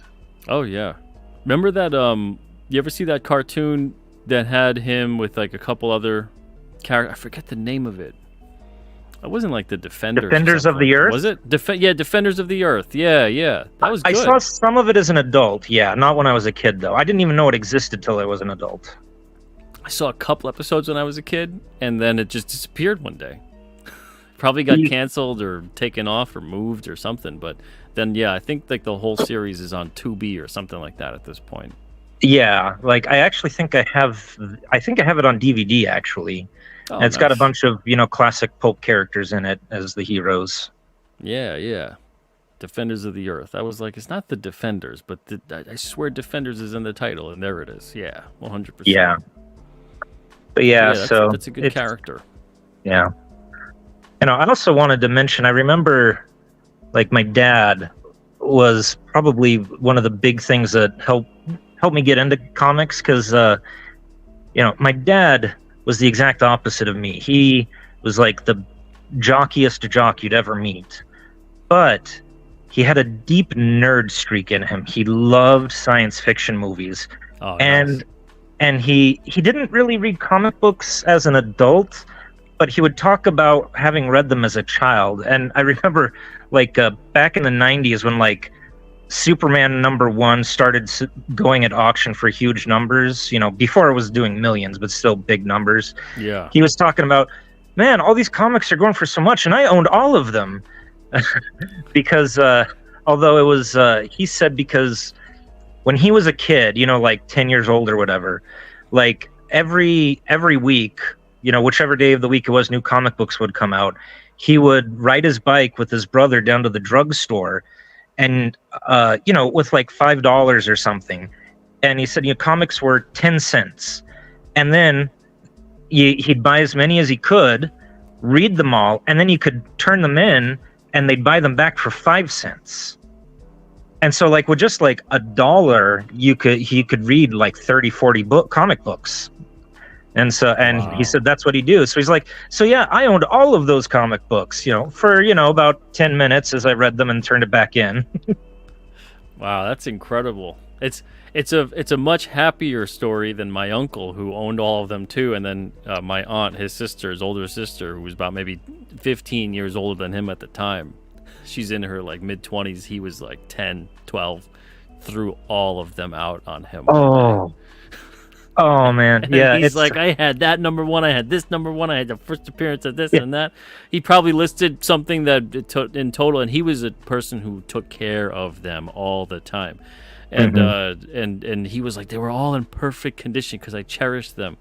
And she's like, he's like, she just threw them all out on me. I come home one day from school and they're all gone. Yeah, I mean, it's kind of a joke, but it's funny because it's true. The joke that I used to be a millionaire till Mom threw out all my comics. Yeah. Same thing with the sports cards and everything else too. Yeah, but and why was because my aunt thought that he should grow up. It was time for him to grow up. He was 12, and it was time. That's just so mean. Oh man, the comics that he was talking about that he had, I'm just sitting there thinking, I didn't even want to mention that. Like, man, that's like $250,000. He probably Dang. already knows, but he still collects comics and toys and whatnot now. But yeah, it's a very tender subject for him, and he's probably I don't know 68 at this point, something like that. Oof. It's still like you can't really talk about that with him. Yeah, But I don't blame him. yeah, man, I can only imagine. But Ross, thank you so much for stopping by, man, sharing that story. Appreciate it. No problem. Thanks for having me. No problem, man. Have a good night. Take it easy. You too. All right. Hey, sorry, Luke. Yeah, I know, man. When he was telling me about it, and this was back when he first told me, it was probably about, when I was about 14, so it was about 98, 99, around there. And the stuff he was listing, it's just like, you name anything popular, especially, you name it. He had the #1 till like number 10, 15, something like that. And gone one day. All of them gone. In the trash. And not like in the trash and he could fish them out. In the trash, in the bag, in the dumpster, gone. Like I said, he's like 68 or so, and you still really can't bring that up with him. But all right, so I'll show you guys the rest of the stack. So you guys saw this one. There's a point where eventually I started treating my comics a lot better. I wasn't 3 years old, I started having them. I was around 4 or 5. By the time I was like 6 years old, bags and boards started to become the norm. But a couple of these, if not most of these at the very least, were from the pre-bag and board era.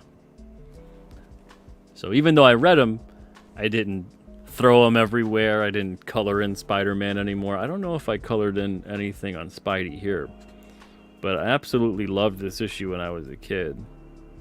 And you get, John Romita Jr. And most people, I don't think, would even realize that this is Romita Jr. looking at the art. They'd probably think it was Romita. But this is Jr. Let's see here. No, I don't think I colored any. I don't think I colored in Spidey in this one.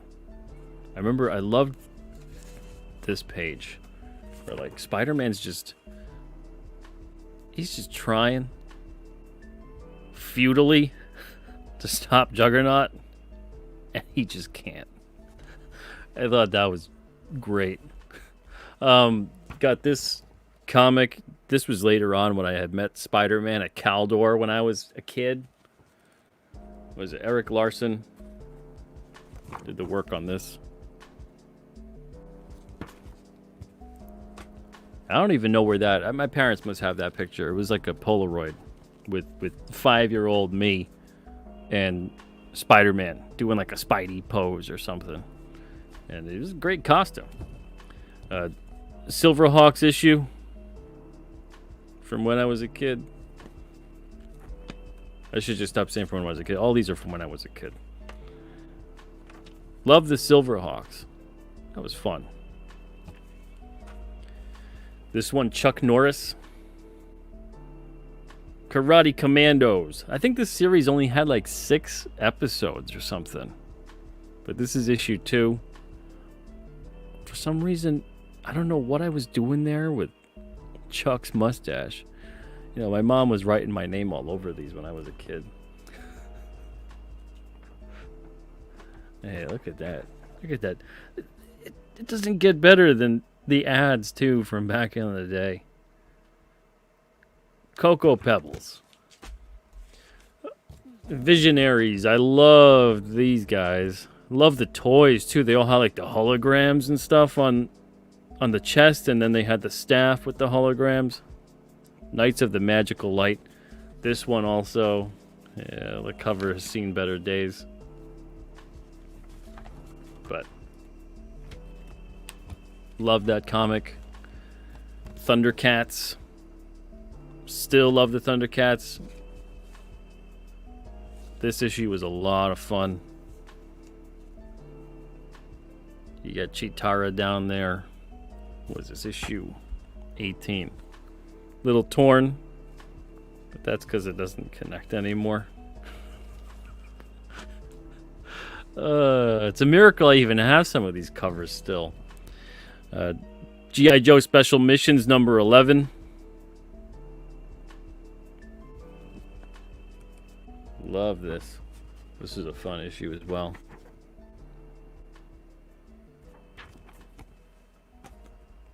And then, just blessed to get introduced to Todd McFarlane Hulk when I was a kid. It was my first Hulk comic. And this was just, look at that, with these ads on the back cover.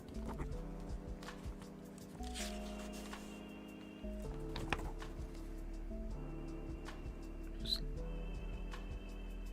loved that. I had a Fantastic Four issue too when I was a kid. Didn't have a comic. I didn't have a cover on it. I don't know where the hell it went though. I don't know where it went.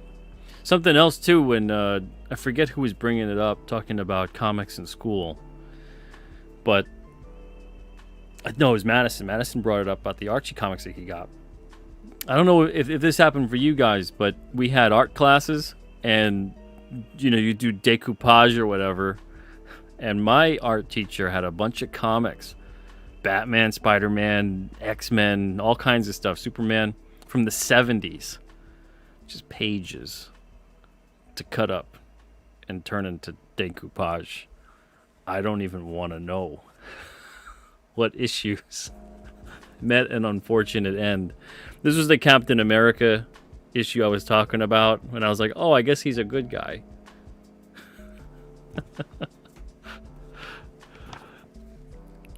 classic X-Men. The Art Adams cover.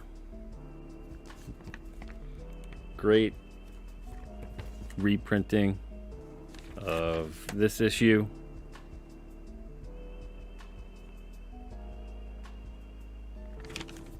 Awesome stuff. This was my first X-Men comic ever. Uncanny X-Men was at 229. Silvestri art. This one's got was a Gateway. The Marauders. No, not the Marauders, the Reavers. They freaked me out when I was a kid.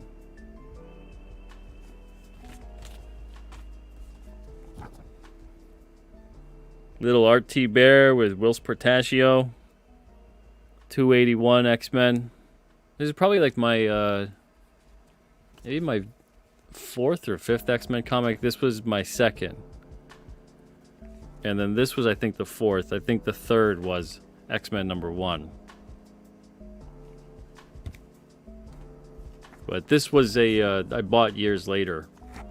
I did this purposefully to get the big cover. This was X-Men #1. And I always thought it was unfortunate that, like, you know,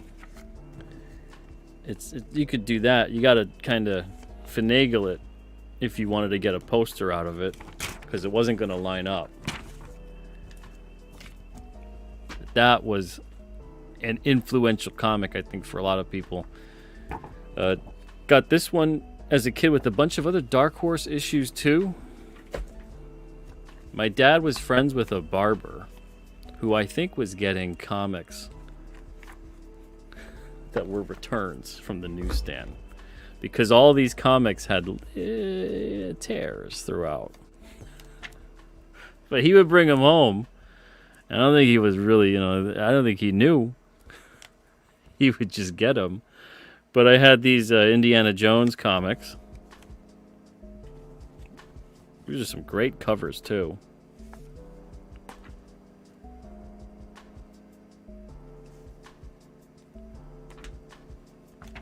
And then also Flaming Carrot, Ninja Turtles.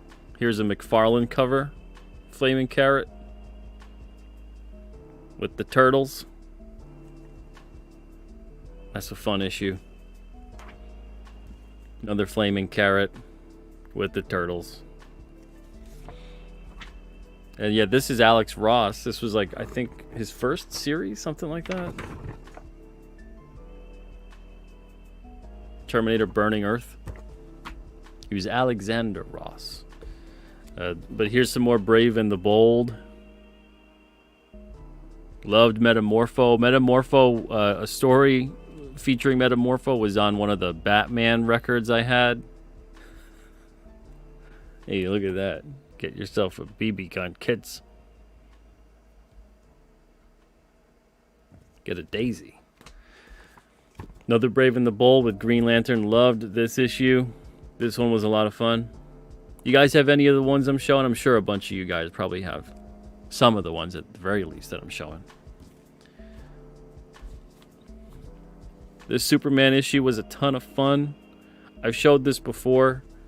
They had a great ad for Superpowers figures, and I had circled all the ones I wanted.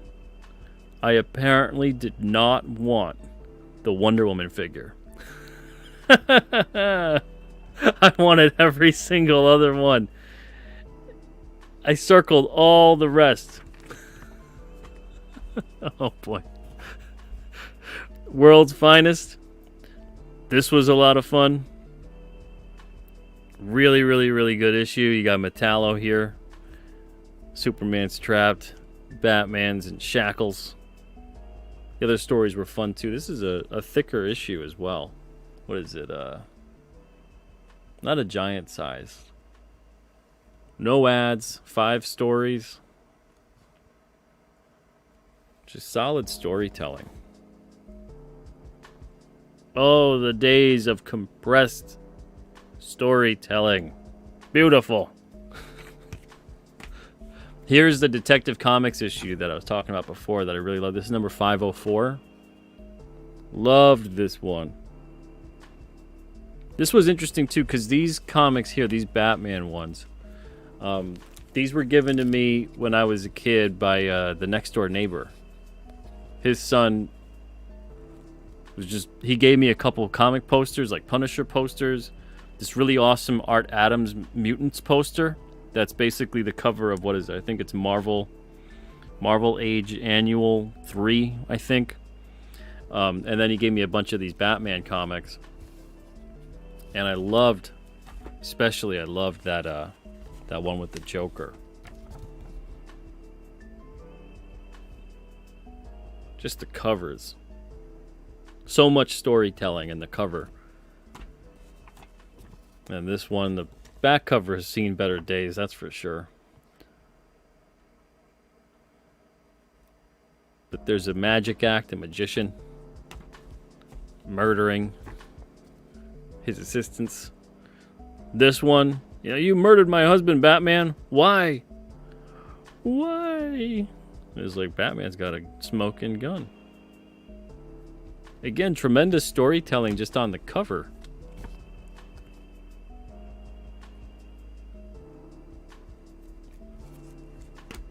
And then, of course, this one that I really... it coincided with a lot of different comics at that point in time. But I really, really enjoyed looking at this comic when I was a kid. I thought it was a lot of fun. I know Liefeld gets a lot of crap, and sometimes deservedly so on a couple of the things. But I wouldn't ever trade any of the memories of enjoying my time with the New Mutants that he had done art for anything. Really, really loved that work. It was just fun and dynamic and absolutely jaw-droppingly ridiculous at times, which made it even more fun. But yeah, just good stuff. So, a big array of comics. Most of these, like I said, I poured over them as a kid in one way or another. There's a big stack of me as a kid. Alright, did I miss anything here with you guys in the chat? I just want to make sure before we part ways and say goodnight. Yeah, man, Flaming Carrot. I know. Jeff Kimbler, Simonson's RoboCop versus Terminator. Oh, that's a great one. That's a great one. I had another Terminator series that it's just like it's a dude standing there. It was a number 1. And I forget exactly. He's got, like, you could see, like, the Terminator eye and things like that. I forget. I think that was maybe the first ongoing series or something like that they had that wasn't necessarily tied directly to the film. It was the first comic when I saw it. I was like, whoa, it's got nudity in that comic. That's interesting. Yeah, Silvestri, T-Bear, Uncanny X-Men. There you go. Metatron, you had that issue too. Yeah, it's good stuff. Good stuff. That time period was great. Death Metal here says, one of my first X-Men books was X-Men Annual number 12. Oh, I got that one with Art Adams Interiors and the X-Baby backup story. Yup. Good stuff. Man, early, and I don't know how early for Art Adams that is, but we'll say mid to late 80s Art Adams. It's like, just ridiculous. Ridiculous. I still love Art Adams and his work, but there's something about what he was doing across the board then that was insane. Mind-boggling. I was showing Keir Covington the other day when I was talking to him. We were going over pages. Well, some of the stuff that he's doing sort of reminds me. It's got a little bit of a stylistic quality that's similar to Art Adams. And a little bit like maybe early McFarlane. Not super early McFarlane, because Infinity Inc. McFarlane doesn't look much like McFarlane at all, but maybe like Hulk era McFarlane, and pointing out some of the stuff that I thought he was doing really great, and really love a lot of that Art Adams stuff. And Kier was just like, man, they don't make comics like this anymore. I'm like, yeah, if they did, things would be different. But I'm like, you know who's making comics like that, Kier? You're making comics like that. Keep it up. I think Kier's got the potential to be one of the best comic artists that I've ever seen. So he's just starting off. He's only been doing this, I think, like 2 years or something. Cannot wait to see where he's at 5-10 years from now. Death Metal Hero, Dark Horse put out some fun licensed stuff back in the day. They really did. They really did. Hey, Pete Engstrom. What's up, Pete? Hope you're doing good, brother. Good to see you. And, yeah, exactly. Those Indiana Jones comics were good. The Marvel ones were good, too, when they were adapting the films. But I really liked the Dark Horse ones. They did a good job. And thanks, Eliza Barr. Thanks. Yeah. The interior art was also Aparo. Yeah, for the Batman comics. See, hey, Lance Strider. Good to see you. Thanks for stopping by. Iodine says, I never got into the hero books because I didn't want to get in midstream. I did collect the complete guide to the Marvel Universe books and got my world. There you go. World building through those. Those books were great. And largely what got me into a lot of the comics, even some of the ones you see there, were the trading cards at the time. You know, I've talked about it before, but it really helped me anyway, make a more informed buying decision. As weird as that might sound for a 7 or an 8-year-old to be concerned with such things, you know. Once the cards look cool. I always like trading cards because just the look of them, the size of them, the collectability factor, the little sleeves. It was like a whole ritual process, you know, very meditative, putting them in the numbered order. But you know, a lot of them did a great job with the character bios and the power stats when they had something like that. Or a lot of the cards also detailed specific issues, like Marvel Masterpieces, I think, detailed like first appearances and then had a good character bio. It was a good way to get to know and become familiar with what had happened. That's what we try to do, too, with the alternate trading cards, is to try to familiarize people with the characters, and maybe you discover a character that sounds cool to you, and you figure, I'll give that comic a shot, you know, and it kind of helps you out. It gets you some information, you get acclimated a bit to the character, and maybe you go check out some of the stories that they've been in. See, True Believer says, my earliest memories of comics are probably Devil Dinosaur, Batman, Commandy. Oh, man. Good stuff.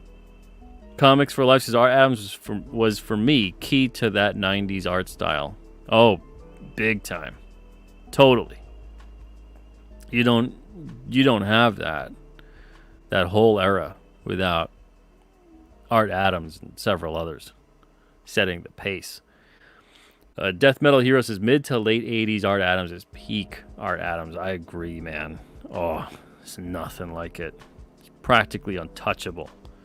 I try to hunt those down.